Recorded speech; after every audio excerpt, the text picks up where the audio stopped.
chiunque intenda avanzare la domanda di protezione internazionale, la domanda di asilo, lo può fare comunque alle persone che si troviamo in una situazione di clandestinità e che chiaramente non appartengono ai paesi dell'Unione Europea. Vengono comunque garantiti i diritti, viene garantita l'assistenza, la tutela sanitaria immediata e ove questi ritengano di avanzare la domanda di asilo o di protezione internazionale, vengono avviate qui le procedure in Italia.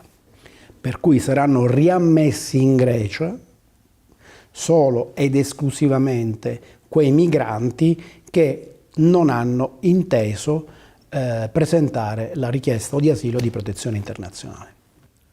Chiaramente la riammissione non viene operata comunque ove si tratti di minori. Cioè, i minori che arrivano in Italia comunque rimangono in Italia.